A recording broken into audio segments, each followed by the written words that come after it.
Jai Shri Ram. I recently watched a talk by Pankaj Jain on the Bishnoi community, which I found very interesting and illuminating. If you're not familiar with who the Bishnois are, they're basically a religious community of Hindus that have existed for like 400 years or so, centered mostly in Rajasthan, where they came from. And they're very well known for environmental protection. They protect trees. There were incidences where members of their community gave up their lives to protect some trees from being felled for some kind of commercial, lumber project. They were the inspiration behind the Chipko Andolan for tree protection. They're very much against hunting, and they don't allow any animals to be killed at all in their land, so they're strict vegetarians. If you remember the whole incident from something like 20 years ago with Salman Khan shooting a black buck antelope, and then, getting prosecuted and all of that for that, that was on Bishnoi land, and they are the ones that pushed the whole lawsuit and prosecution and all of those kinds of things. So that's just a little bit about this community. And he was talking about them in relationship to their environmental protection and broadly about them as a community. And the reason that I found this very interesting was a couple things. One, he mentioned how, because of the fact that these people live mostly in Rajasthan, it's of course across the border from Pakistan where there are no Bishnoi, where, I guess they came over during partition or whatever the case may be. But he was talking about the Thar Desert and the biodiversity of flora and fauna that exists there, and how this is able to be maintained despite the fact that it's a desert and it has the greatest biodiversity of any desert and also the greatest human population of any desert.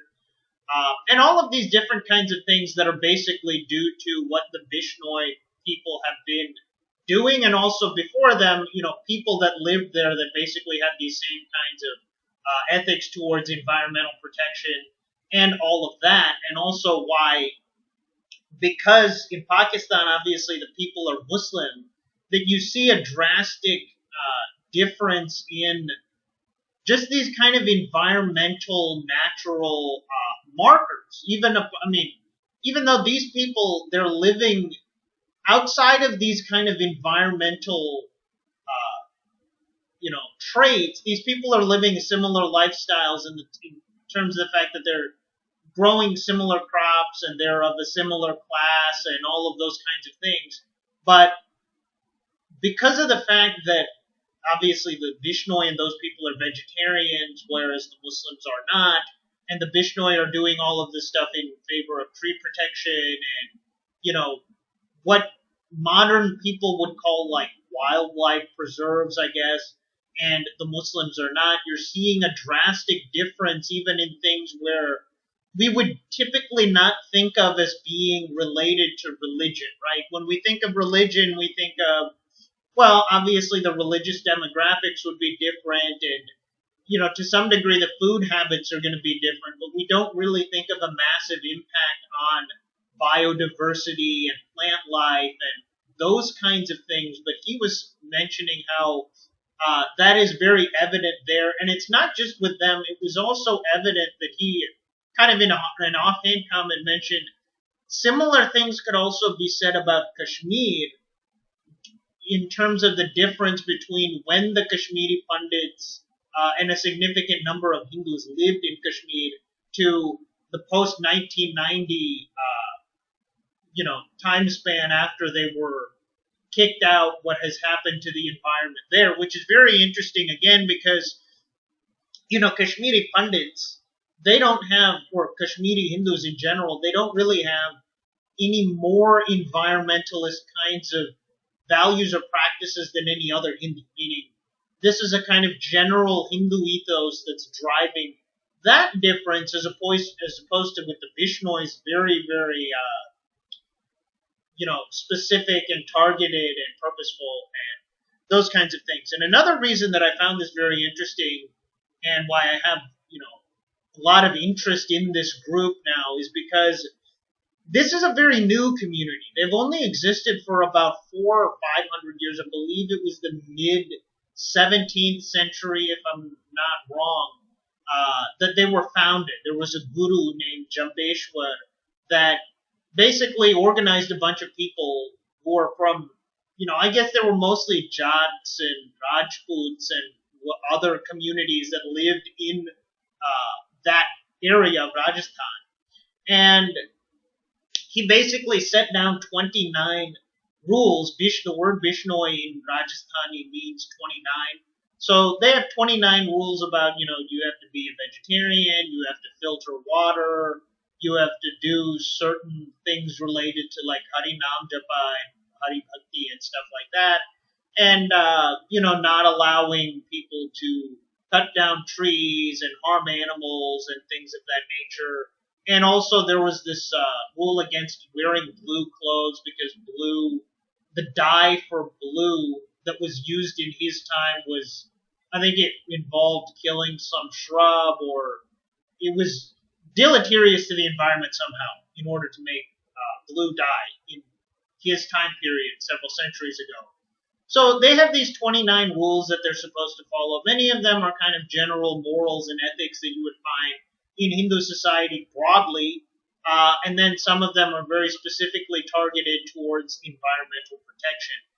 And the reason that I find this very interesting and appealing is that in Hindu society, among people like us that are very right-leaning and, deeply Hindu in a way that transcends just modern politics, wanting to live a Hindu lifestyle and have a Hindu society in India, we often have this deep problem where people want to say Ram Rajya Chahiye, Ram Rajya Chahiye. We need some big heroic savior to come and solve all of our problems, and we need to go back to how things were several thousand years ago before we had any of the problems that we have to deal with now. And a lot of our people want to just kind of have these very pie-in-the-sky kinds of desires and goals, and then basically sit on their hands and actually do nothing because they think, the goal that they have is so far removed from reality and the modern situation in 2021 that they really end up contributing nothing except false hope and unrealistic expectations. Whereas with the Bishnois, they were living in a time when, not only had the Islamic invasions happened, but the Islamic rule of people who were converted had been in place for several centuries, and they had converted so many people to Islam. They had destroyed so many mandirs and made them into masjids and all of those kinds of things. And also you saw, different waves of urbanization and deurbanization, all of these, radical changes that had taken place in Indian society had affected them and their society. Yet, instead of giving up and thinking, the past was so great and we live in Kali Yuga now and it's so terrible, and let's just sit and reminisce about how great things used to be.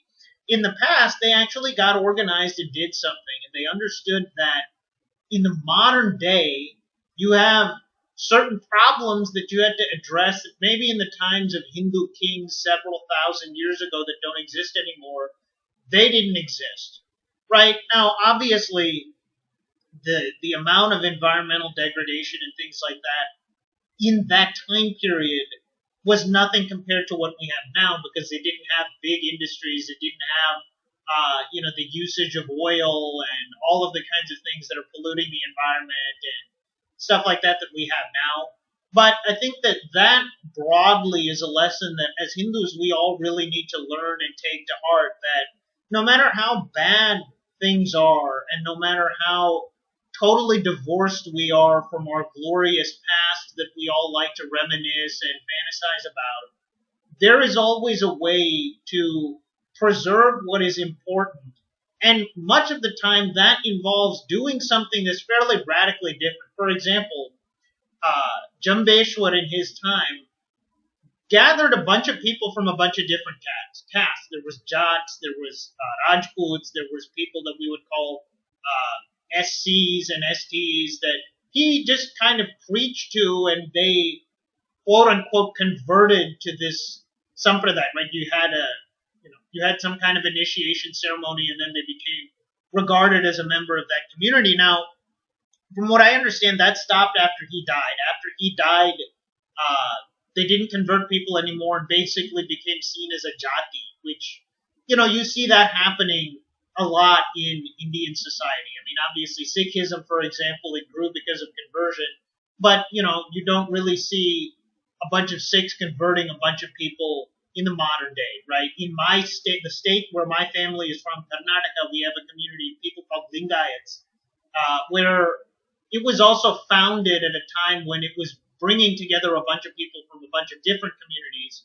But then over time, I don't know if it was right after the founder, but someone that died or sometime afterwards, they stopped taking in converts and became seen as basically a jati, which was hereditary, and now everyone treats Lingayats as being a jati anyway. But that's kind of a side point. But the two main points that I wanted to make was, one, religion is so much more than just your belief system and your practices. It's also how you fit into the world, and we see that the Bishnois and the Hindus in general, unlike Muslims or people of any other religion that is not dharmic, are able to kind of live in an environment as part of the environment, give back to it, protect it, whereas other people are not, simply because of the fact that they have a totally different worldview, which means that they behave in a totally different way. So that's one important point.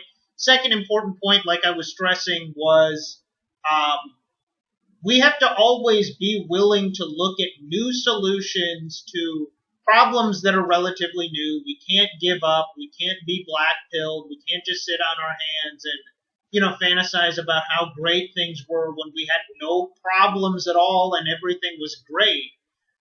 So that's what I wanted to leave you with today. So please like, comment, share, and subscribe. Jai Shri Ram.